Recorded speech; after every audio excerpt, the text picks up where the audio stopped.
नमस्कार मंडळी, नेहाच किचनमधनं आज मी तुमच्यासाठी घेऊन आलेली आहे आवळा मुरब्बा रेसिपी। मार्केटमधनं आवळे आणल्यानंतर आपल्याला त्यांना धुवून घ्यायचं आहे। धुतल्यानंतर मस्त पुसायचं आहे। पुसून झाल्यानंतर आवळ्यांना आपल्याला 15 मिनिट फक्त वाफवायचं आहे।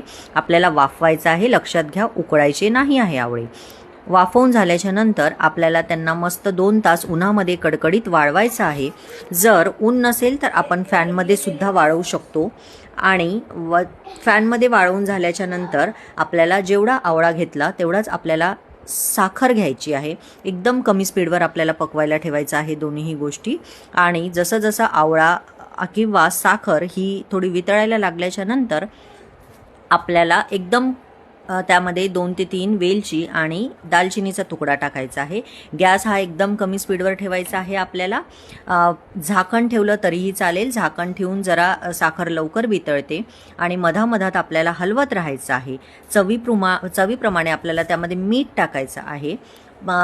आवळा पकायला हा 20 ते 25 मिनिट लागतो। नंतर हा आवळा थोडासा त्याला चीर पडली की आणि आवळ्याचा कलर चेंज झाला की आपला मुरब्बा हा झालेला आहे, खायला तयार आहे।